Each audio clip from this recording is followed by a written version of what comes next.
Mesdames et messieurs, c'est un plaisir pour nous de vous retrouver sur Matin Libre Télévision. L'actualité politique reste donc concentrée bien évidemment sur les préparatifs et les enjeux cruciaux des élections générales de 2026. Vous le savez, c'est une première pour le Bénin et donc les différents partis politiques s'activent sur le terrain pour qu'il y ait justement des performances des plus reluisantes, soit pour l'attribution des sièges au Parlement, les conseillers communaux devant donc élire les maires, sans oublier la présidentielle du 12 avril 2026. Et quand on parle donc d'élections depuis quelques années, on pense au parrainage. Et le parrainage, ça retient l'attention. Notre invité d'aujourd'hui a donc écrit, a pondu des réflexions sur le parrainage pour l'ouverture un peu du jeu électoral.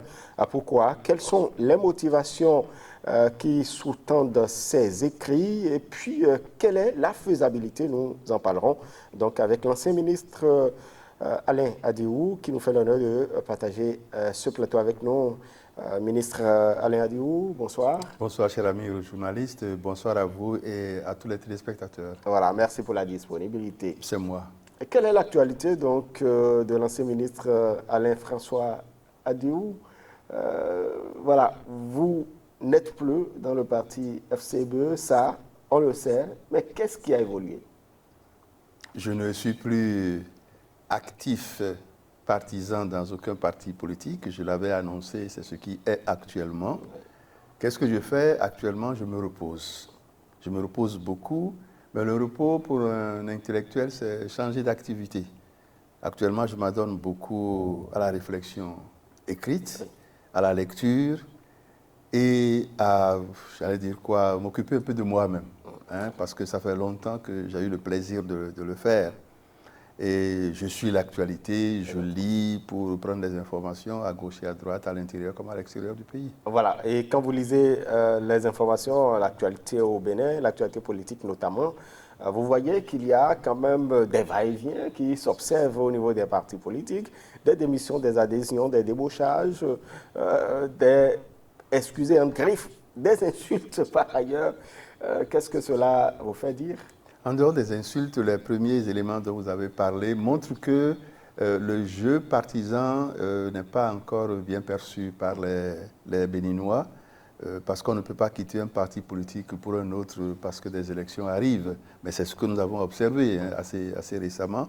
On démissionne par ici, on va de l'autre côté. Il y a même des partis politiques qui refusent de nouvelles adhésions. Ça montre clairement que nous avons encore dans le pays beaucoup d'efforts à faire pour que le jeu partisan devienne un jeu très très sérieux.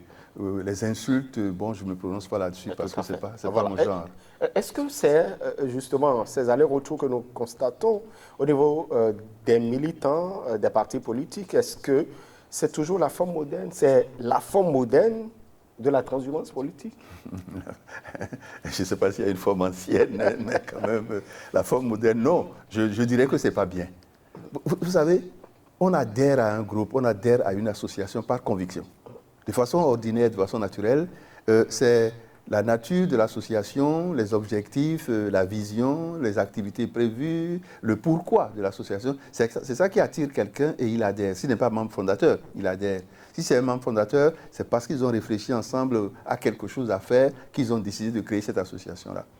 Si ce n'est pas qu'il y a peut-être malaise, difficulté à tenir bon dans l'atteinte des objectifs, si ce n'est pas cela, que c'est des intérêts malsains, alors il est complètement désagréable de voir des gens appartenant à une association, quitter l'association pour une association sœur.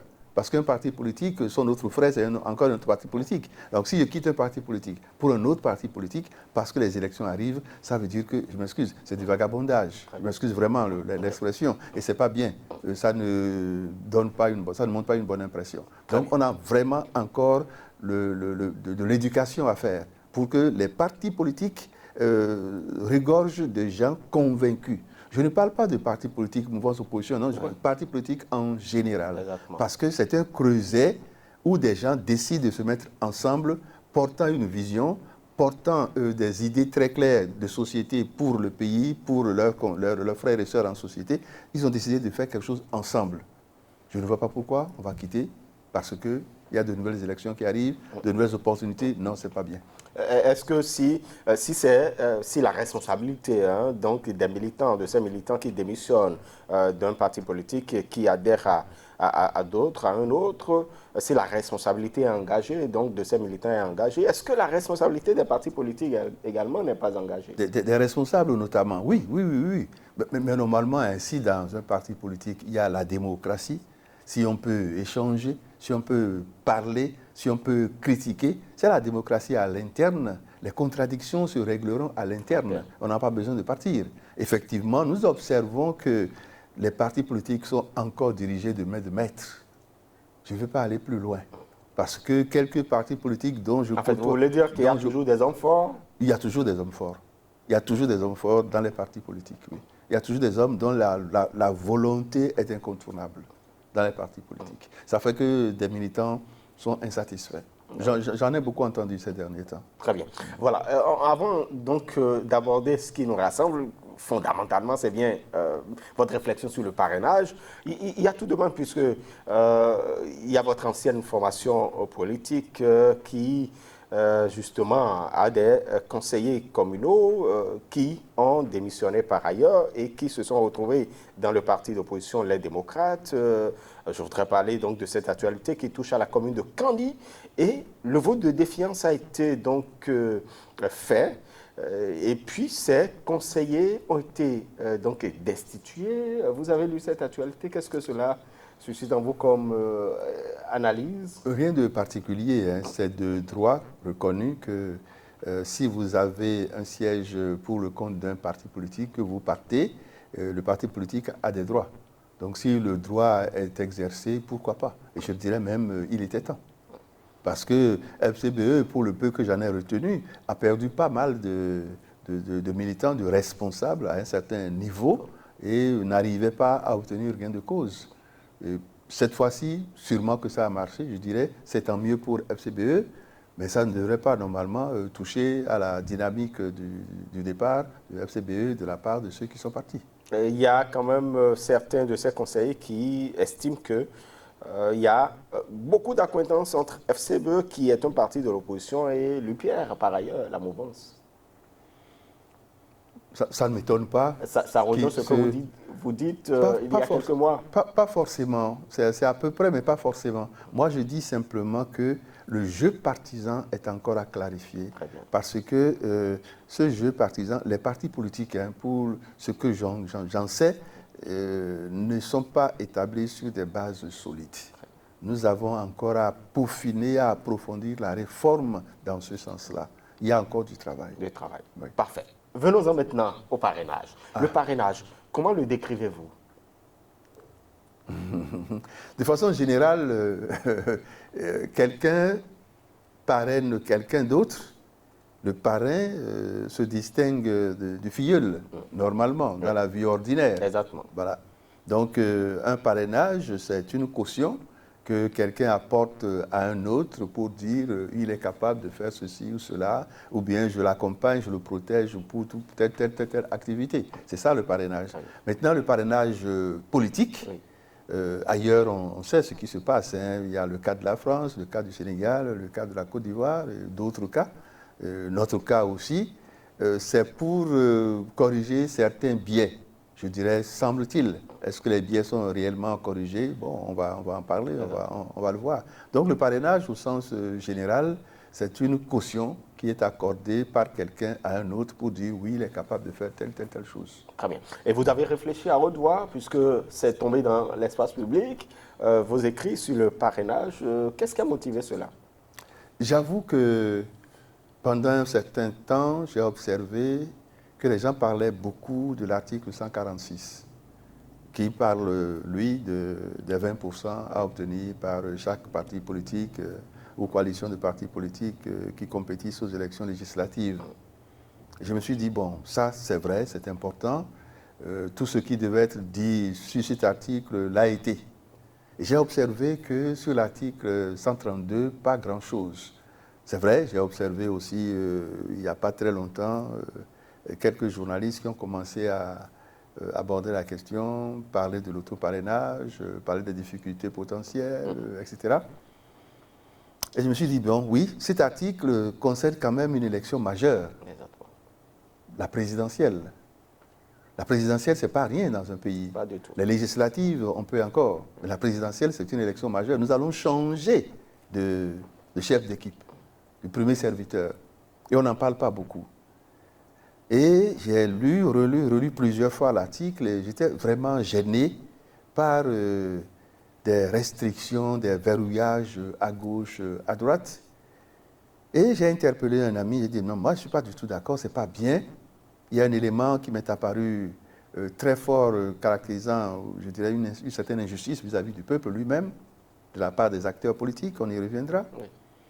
Et cet ami m'a dit, mais non, écoute, monsieur le ministre, est-ce que tu sais que la Sénat, dans son rôle de mise en place des modalités, de mise en œuvre, des modalités de mise en application des dispositions contenues dans le Code électoral, est-ce que tu sais que la Sénat a sorti une décision? Je lui ai dit non, je ne sais pas, je n'ai pas vu.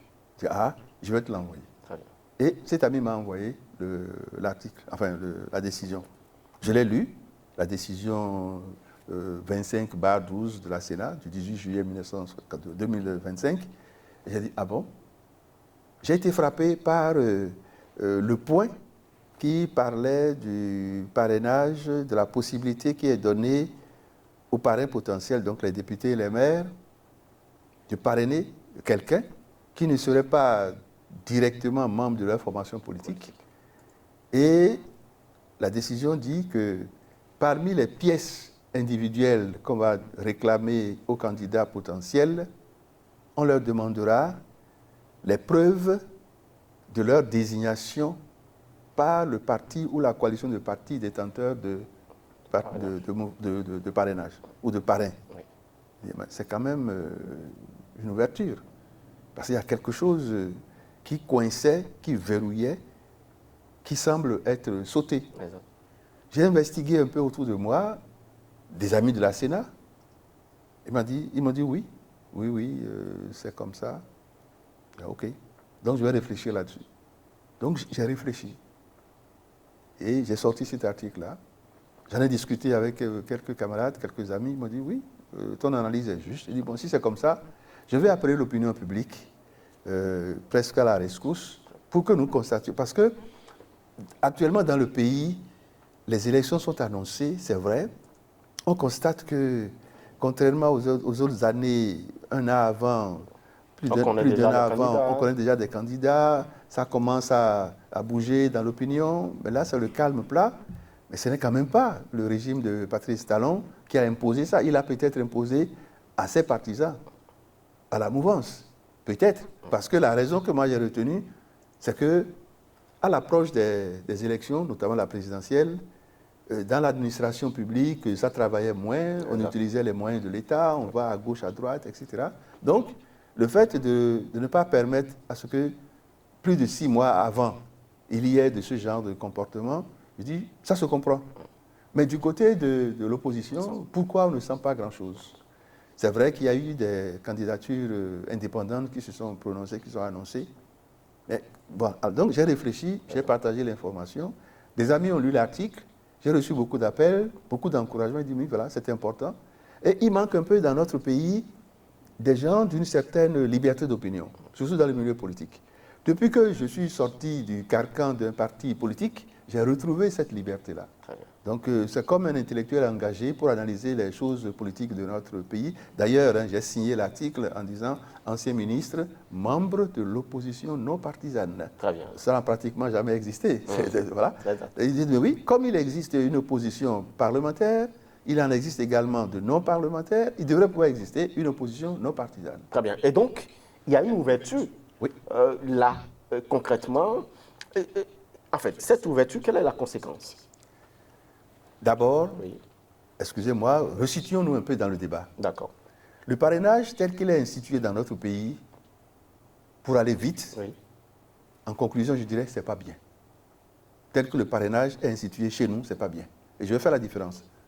C'est une spécificité du Bénin? Oui. Parce que vous avez cité les cas du Sénégal. Quand on prend la France, c'est un parrainage institutionnel. C'est-à-dire que ce sont les élus qui ont le droit de parrainer, comme le Bénin. Oui. Ce sont les élus. Les élus relèvent de certaines institutions, Oui. d'accord? Donc, ce sont les élus qui parrainent. Mais là-bas, c'est plus libre que chez nous. Je peux être un élu d'un parti politique, aimer tel candidat à la présidentielle d'un autre parti politique et décider de le parrainer. Et le parrainage est ouvert. Celui qui parraine, c'est celui qui parraine, c'est celui qu'il parraine. Hein? Je connais mon filleul et je le parraine. Mon filleul sait que je l'ai parrainé. D'accord? À ce niveau, il y a une ressemblance et une dissemblance. La ressemblance, je l'ai déjà dit tout à l'heure, c'est les élus. Exactement. Chez nous, là où il y a dissemblance avec la France, c'est que chez nous, il y a un filtre. Le filtre, c'est le parti politique. Je peux parrainer sans forcément connaître qui j'ai pardonné, que j'ai parrainé. D'accord. Quand on prend le Sénégal, la Côte d'Ivoire, ce sont des parrainages citoyens. Il y a les électeurs, il y a les citoyens. 500 par ici, plusieurs milliers par là, etc. Donc, j'en ai fini, quand j'ai dit ça, j'en ai fini avec la comparaison. Donc, je reviens au parrainage du Bénin. Les élus parrainent. Et la loi dit 28 parrains, députés et ou maires, qui doivent relever de 15 circonscriptions électorales. J'ai fait l'exercice, parti par parti. Ce n'est pas évident du tout. Mais on a un résultat. FCBE, qui a 6 maires, encore que tous les maires ne se réclament plus FCBE, mais quand même sur le papier et dans les textes, à 6 maires, mais il lui manque 28 moins 6 pour avoir, disons, rêvé d'avoir un duo candidat. Donc FCBE a pour le moment 0 duo. Quand on prend LD, les démocrates, le président Yaïboni, ils ont exactement ce qu'il faut. 28 et 15 circonscriptions électorales. Donc un seul duo. Quand on prend le BR, ils ont, si mes souvenirs sont bons, 28 députés et 30 maires. Ils ont la possibilité d'avoir 2 duos. Quand on prend l'UP Le Renouveau, ils ont 53 députés et 41, si mes souvenirs sont bons, 41 maires. Ils ont la possibilité de parrainer 3 duos. Donc ça fait 3 plus 2 plus 1, 6. On peut avoir 6 duos. Ce n'est pas mauvais. Si par exemple, c'était que les indépendants doivent passer forcément par un carcan, un filtre terrible, et que ce n'est pas possible que les deux camps, parce qu'il y a 2 camps, il y a le camp opposition Yahi, et le camp mouvance, les présidents de ces partis politiques-là. Donc il y a 2 camps. Pourquoi dans un pays démocratique comme le Bénin, c'est 2, 3 ou 4 personnes, fussent-elles des personnalités politiques, c'est seulement ces personnes-là qui vont nous doiter les candidats possibles. L'article 3 de la Constitution dit que la souveraineté appartient au peuple. Je vais faire un petit retour en arrière. Nous avons été à la conférence nationale. À la conférence, il a été décidé que les enfants du pays, les enfants du Bénin, les citoyens, qui auront moins de 40 ans, et ceux qui auront plus de 70 ans, ne pourront pas diriger le Bénin. Mais quand cela a été décidé au PLM Alédio, on a dû demander l'avis du peuple. Il y a eu le référendum, le peuple a validé. Donc c'est le peuple détenteur du pouvoir souverain qui a dit, parmi mes enfants, les moins de 40 ans et les plus de 70 ans ne faut pas me diriger. Les uns ne sont pas suffisamment mûrs, les autres commencent à être fatigués. Le peuple a le droit de limiter. S'il y a restriction, ça revient, le peuple, oui. S'il y a exclusion, c'est de droit souverain pour le peuple. Mais ce qu'on a observé depuis, au niveau des acteurs politiques qui ont été mis en place à l'issue de différentes élections, ils ont commencé entre eux à s'éliminer, à se restreindre le champ, à se rendre la vie difficile, à s'exclure. Tant pis pour eux. Le peuple dit, mais tant pis pour eux. Ils sont partis de moi, ce sont mes enfants. Je parle du pays, hein, je caricature un peu. Hein, voilà. Et puis bon, s'ils s'éliminent entre eux, quid, ça ne me dérange pas. Mais par contre, que ces acteurs-là, qui ne détiennent pas le pouvoir souverain du peuple, en arrive à éliminer le peuple, à écarter le peuple de la possibilité qu'il a naturellement De se prononcer. de se prononcer sur de ces enfants qui désirent le gérer plus tard, ça m'a paru assez gros, assez fort comme restriction, comme verrouillage. Et quand j'ai lu la décision de la Sénat, je me suis dit, waouh, sûrement qu'ils ont été bien conseillés, sûrement qu'ils ont lu, sûrement qu'ils ont pris en compte les dérangements au niveau du peuple. Ils ont dit, mais attention, puisque la Sénat a le pouvoir de fixer les modalités de mise en application, les modalités d'application d'une loi, ça leur revient, tout au moins pour ce que nous sommes en train de dire. Oui. Donc, ils ont sûrement réfléchi, bonne réflexion, et ils ont dit, ce n'est peut-être pas nécessaire de passer par le carcan d'un parti politique qui va entrer en accord de gouvernance avec un autre parti politique propriétaire, entre guillemets, des parrains. Si un candidat non partisan, un candidat indépendant arrive à négocier avec les partis politiques propriétaires, entre guillemets, des parrains, pourquoi pas? Très bien. Il suffit qu'il donne la preuve ou les preuves que les parrains, membres de tel parti politique, l'ont effectivement désigné, qu'il peut être candidat. Très bien. Et en réalité, ça simplifie la chose parce que chez nous, les parrains n'ont pas l'obligation de se faire connaître par leur filleul. Puisque je peux prendre le formulaire, Oui. le signer, Et le déposer au parti politique. Le candidat indépendant va négocier avec le parti politique, ils s'entendent, et puis on le désigne. Lui-même n'est pas obligé, même lui, le candidat, n'est pas obligé. Je suis convaincu qu'en 2021, les deux groupes de duos. Vous voulez parler de René Agossa et Corentin Cahou? Je suis presque certain qu'ils n'ont pas connu tous leurs parrains. Parce que la loi dit le nombre de parrains qu'il faut, 28 au moins. D'accord? Il suffit que 28 aient signé avec pour filleul désigné 1, tête de duo, 2, le second du duo. Exact. Et puis la Sénat vérifie, c'est juste, et ils sont candidats. Très bien. Donc pourquoi pas? Ça va, j'allais dire, décompresser au niveau du peuple. Voilà. Parce que nous voulons des élections pacifiées. Très bien.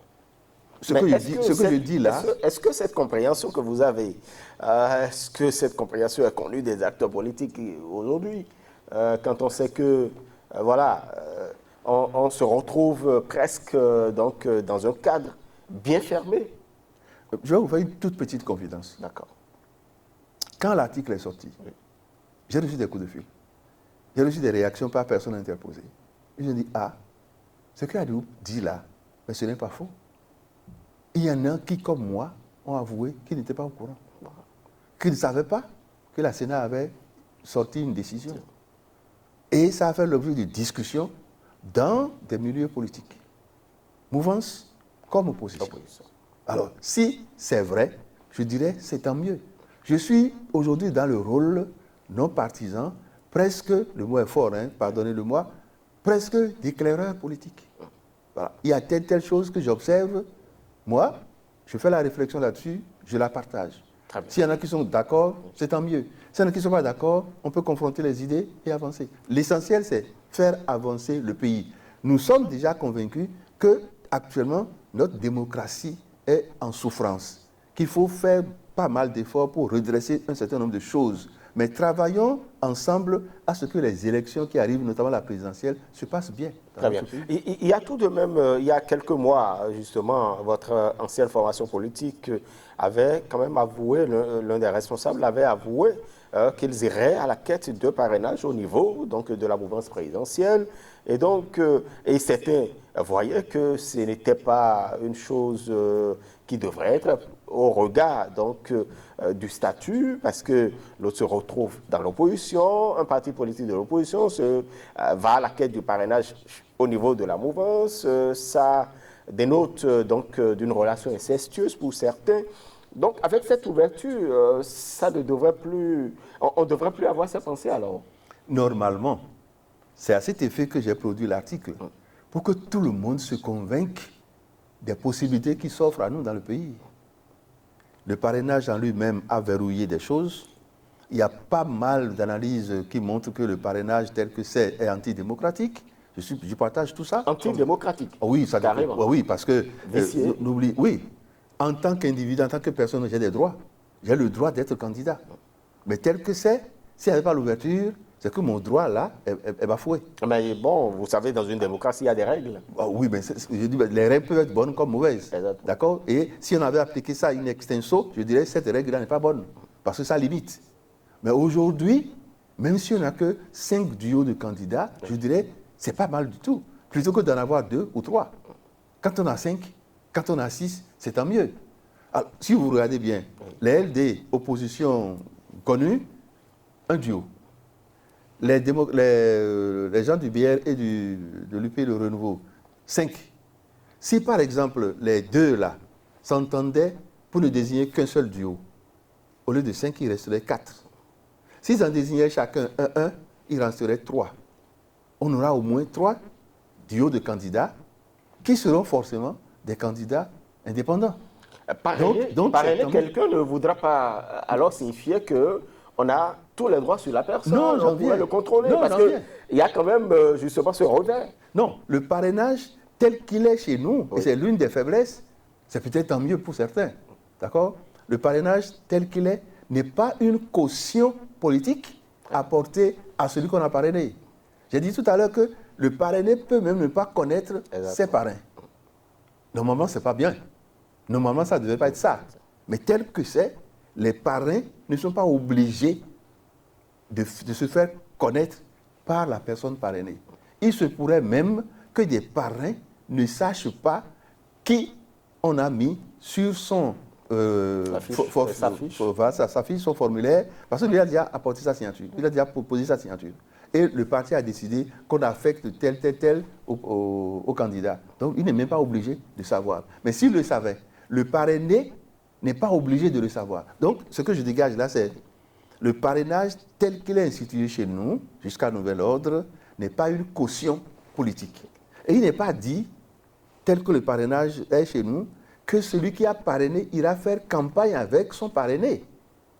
Vous voyez, c'est juste une formalité administrative, entre guillemets, que le parrainé, donc le candidat, doit avoir. Il remplit cette condition-là et la Sénat lui dit, ton dossier est au complet, tu es devenu candidat. C'est tout. Et ça, nous attendons entre le 15 octobre et le 30 ou le 31 octobre pour savoir qui sont nos candidats dans le pays. De toute façon, le dépôt, c'est du 10 au 14 octobre. Oui, mais la candidature définitive, c'est à la fin du mois d'octobre. Voilà. Donc, moi, je dis, c'est une grande ouverture compte tenu du fait que nous sommes dans une situation où tout le monde se pose la question, qu'est-ce qui va se passer? C'est d'abord les élections générales, jamais connues chez nous, avec les difficultés que tout le monde soupçonne, et avec une élection majeure. C'est le président Patrice Talon qui s'en va. Qui va le remplacer? C'est une grande question sur les lèvres de tout le monde. Comment celui-là va-t-il venir? Il va être imposé? Ce n'est pas là le débat. Mais au moins que le parrainage permette à ce que le maximum possible, autorisé par le code tel qu'il est aujourd'hui, que le maximum possible soit atteint. Je ne dis pas que le code il est bon, hein, sur toute la ligne, non. Je ne dis pas que l'article 132 nouveau est bon. Je ne dis pas ça. Mais je dis, utilisons l'article tel qu'il est, utilisons les ouvertures possibles. Nous sommes dans notre pays, personne ne viendra le construire à notre place. Avançons pour avoir des élections tout au moins apaisées. Très bien. Et déjà, c'est vrai qu'on note à la date d'aujourd'hui 4 candidatures indépendantes déclarées, sans duo, donc il faut également l'affirmer en attendant. Vous savez que le chef de la majorité donc présidentielle a toujours martelé ce que la réforme du système partisan voudrait que les partis politiques soient au cœur de l'animation de la vie politique et que les partis politiques soient forts. Est-ce que l'on peut arriver, malgré cette ouverture, que ces partis politiques puissent parrainer des candidats indépendants qui, donc, ne relèvent pas d'un parti politique alors qu'on voudrait que les partis politiques soient au cœur donc, de la vie politique. Lisons bien la décision. Oui. La décision demande, en tout cas, la Sénat précise que les députés et maires, les parrains, Oui. parrainent. Mais pour le complément du dossier Oui. par les candidats, il est réclamé, comme pièce individuelle, il est réclamé les preuves de leur désignation par les parrains des partis ou coalitions de partis de parrains. D'accord? Les preuves. Donc c'est eux, les candidats, qui doivent recevoir les preuves, qui doivent avoir les preuves, qui vont fournir à la Sénat. Donc ils vont mettre ça dans leur dossier. Si moi je suis candidat indépendant, que je veux avoir le parrainage de tel parti politique, qu'est-ce que je vais faire? Me rapprocher du parti politique et discuter. Oui. Même si en apparence, le texte à ce niveau-là, des modalités d'application, ne parle plus de tu dois appartenir à un parti politique. Le parti politique doit être en accord de gouvernance avec nous, même si ça ce n'est plus dit clairement. Oui. En tant que candidat indépendant, je vais voir le parti X. Je dis, mais tu as des parrains. J'ai besoin de parrains pour être candidat. Ah, on va s'asseoir. Les responsables de ce parti vont dire, mais vous êtes qui? C'est moi. Vous avez quoi comme vision? C'est ceci. Vous voulez faire quoi? C'est ceci. Ça veut dire qu'il doit y avoir entente entre ce candidat indépendant et le parti propriétaire des parrains. D'accord? C'est une fois l'entente conclue que le parti va dire, OK, je vous trouve des parrains. Je vous trouve les 28 parrains relevant des 15 circonscriptions électorales. D'accord? Donc forcément, le parti politique ou les partis politiques sont encore au cœur du système. Si par exemple il est dit que le candidat indépendant n'a plus besoin du tout d'être en relation avec les partis via les parrains, là, ce que vous dites serait vraisemblable. Mais ici, ce n'est pas le cas. Le candidat indépendant doit se rapprocher des responsables de partis politiques, discuter avec ces responsables-là. Maintenant, il y a quelque chose qu'il faut ressortir de ça tout de suite. De vous à moi, chers amis journalistes, l'opposition d'aujourd'hui, ou la mouvance d'aujourd'hui, l'opposition d'aujourd'hui n'est pas l'opposition de demain. La mouvance d'aujourd'hui n'est pas la mouvance de demain. Puisque nous aurons tout un changement. D'accord? Je peux être de l'opposition aujourd'hui et être de la mouvance demain. Être de la mouvance demain avec des gens de la mouvance demain. C'est-à-dire les gens de la mouvance d'aujourd'hui, plus des gens de l'opposition d'aujourd'hui, peuvent se retrouver dans la mouvance de demain. Et vice-versa. Nous sommes d'accord? Donc, au niveau du peuple, je m'excuse de dire, peut-être que vous, les gestionnaires des médias, vous n'avez pas suffisamment travaillé le sujet pour que l'opinion publique commence à se dire, mais si je suis de l'opposition aujourd'hui, je peux me retrouver demain dans la mouvance de demain avec des gens de la mouvance d'aujourd'hui. Ce n'est pas encore bien rentré dans la tête des citoyens. Mais c'est tout à fait faisable. C'est même ça qu'il faut souhaiter. Parce que nous sommes en train de changer de régime. Un régime dans notre pays, c'est 5 ans. S'il est cautionné par le peuple électeur, il a encore 5 ans. Mais après, on change. Qui vous dit que le président de la République de demain, qu'il relève du camp majoritaire aujourd'hui ou du camp de l'opposition d'aujourd'hui, va faire des choses contraires, complètement contraires à ce que le président Talon est en train de finir de faire. C'est impossible. Il m'a été demandé à un moment donné, j'ai dit ça. J'ai dit, celui qui peut remplacer exactement le président Talon, ce sera le président Talon lui-même. Mais si quelqu'un d'autre le remplace, cette personne-là aura l'obligation de gérer tout ce que Talon a fait de bien. Et puisque nous sommes des humains, et que le président Talon est un humain, il peut avoir fait des choses qui ne sont pas bien. D'ailleurs, il y en a qui ne sont pas bien. Il suffira simplement que le nouveau président de la République, avec son équipe, corrige. Parce que c'est pour le bien du peuple que chacun arrive et travaille. Donc, moi, je ne suis pas du tout dérangé. Et je crois que cette appréhension est tout de même partagée, même par l'opposition, parce que nous avons reçu quand même quelques responsables qui estiment que leur parti donc, préservera l'héritage, tout ce qui est bon, et ce qui n'est pas bon donc, sera corrigé. Voilà. Donc, si c'est comme ça, alors qu'on cesse de croire que les opposants d'aujourd'hui resteront toujours opposants, et que les mouvanciers d'aujourd'hui resteront toujours mouvanciers. Non. Il y aura un mélange, si je peux m'exprimer simplement comme ça, il y aura un mélange des gens de l'opposition aujourd'hui pourront se retrouver avec des gens de la mouvance d'aujourd'hui. De toute façon, une reconstitution du paysage politique. Et ils feront la majorité de demain. Donc, comme l'avait dit, il y aura forcément une recomposition de la classe politique et de la classe dirigeante. Voilà.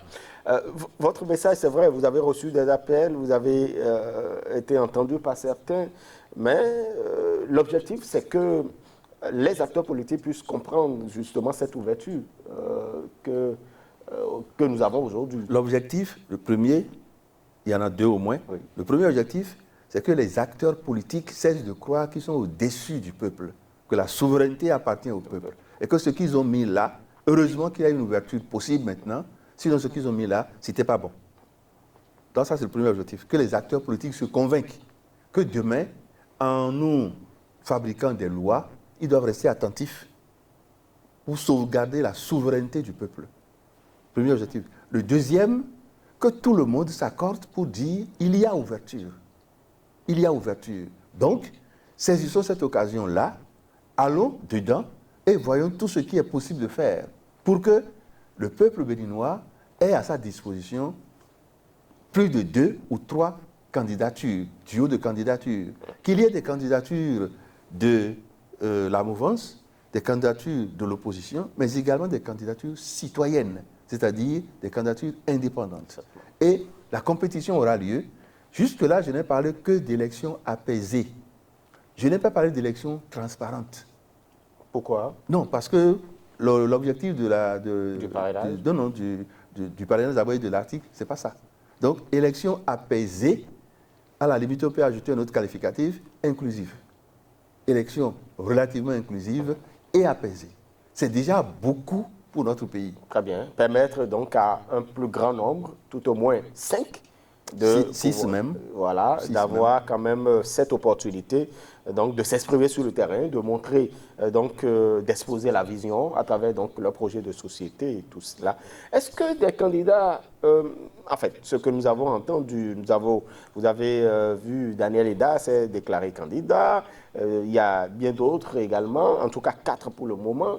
Est-ce qu'ils vous ont appelé peut-être à la lecture ou pas d'appel de ces candidats indépendants? Non, directement, ils ne m'ont pas appelé. Mais je connais des creusets qui réfléchissent avec certains qui m'ont dit « Ah, monsieur le ministre, ce que vous avez dit, on ne le savait pas. » J'ai dit « Ah oui, mais lisez bien. » Je les ai renvoyés et j'ai même envoyé copie de la décision à certains, à au moins 2 groupes. Très bien. Et nous avons constaté tout de même que la Commission électorale nationale autonome a pris langue avec les parrains, notamment. Les députés ont été rencontrés, les maires également, pour pouvoir donc avoir le même niveau d'information sur les modalités d'application du code électoral. Parler du parrainage, vous avez parlé justement, il y a l'autoparrainage, cette compréhension est faite désormais. Est-ce que ce n'est pas de la responsabilité également de la Sénat d'expliquer aussi cette ouverture qui se retrouve quand même dans son agenda, dans les pièces à fournir?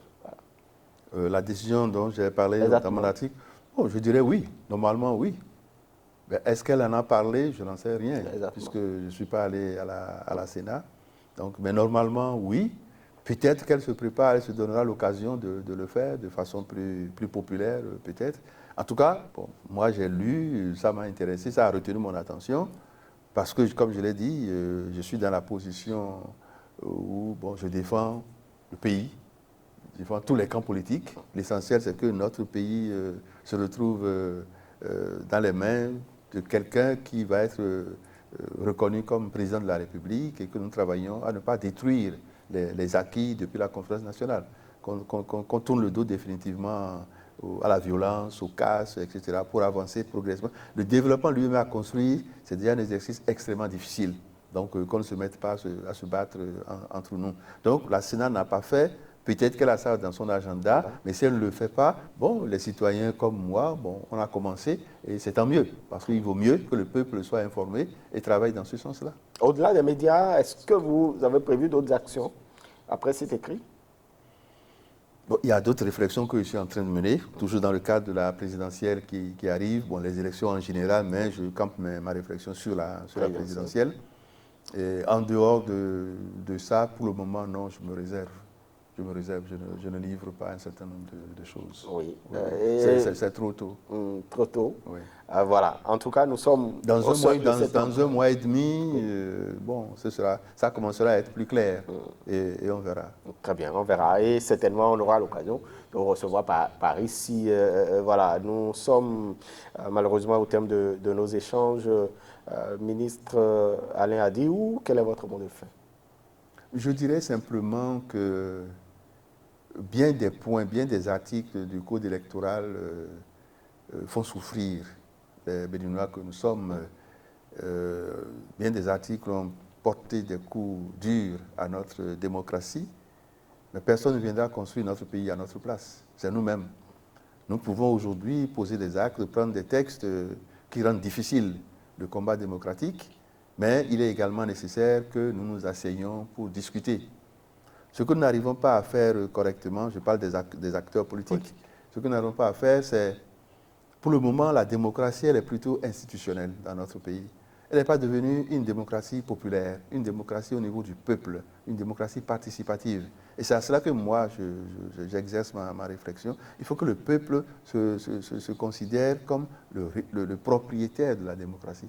Parce que comme le peuple qui est souverain, il faut que la démocratie soit gérée par le peuple. Or, pour qu'elle soit bien gérée par le peuple, donc les citoyens, il faut que les citoyens soient au courant, soient informés. Donc il y a une éducation à la démocratie que nous n'arrivons pas encore à faire. Ça viendra après. Pour l'heure, dans la perspective des présidentielles et notamment des élections générales, que personne, qu'aucun acteur politique ne vienne ébranler la paix au niveau du citoyen. Restons calmes et sereins. Il s'agit de notre pays. Nous allons à le construire dans la paix, dans la compréhension et dans la solidarité mutuelle. Le président Talon a fait des choses que nous n'apprécions pas, mais il a fait également des choses qui sont bonnes, qui sont à préserver, à consolider sûrement. Travaillons à ce que les élections qui arrivent se passent bien. Le reste, on verra. Très bien. Voilà. Donc, j'invite tout le monde à la paix et à l'esprit, j'allais dire, à la cause nationale. Voilà. Très bien. Merci beaucoup à vous. Cher invité, donc Alain-François Adiou, qui est notre invité d'aujourd'hui. Mesdames et messieurs, c'est fini pour nos échanges sur cet écrit, donc pondu par l'homme, sur le parrainage qui fait écho de ce qu'il y a désormais une ouverture donc, pour avoir plus de candidats que ce que nous pensions depuis quelque temps. Mesdames et messieurs, on va se retrouver très incessamment sur Matin Libre Télévision pour d'autres thématiques. D'ici à là, portez-vous bien. Agréable suite à chacun et à tous.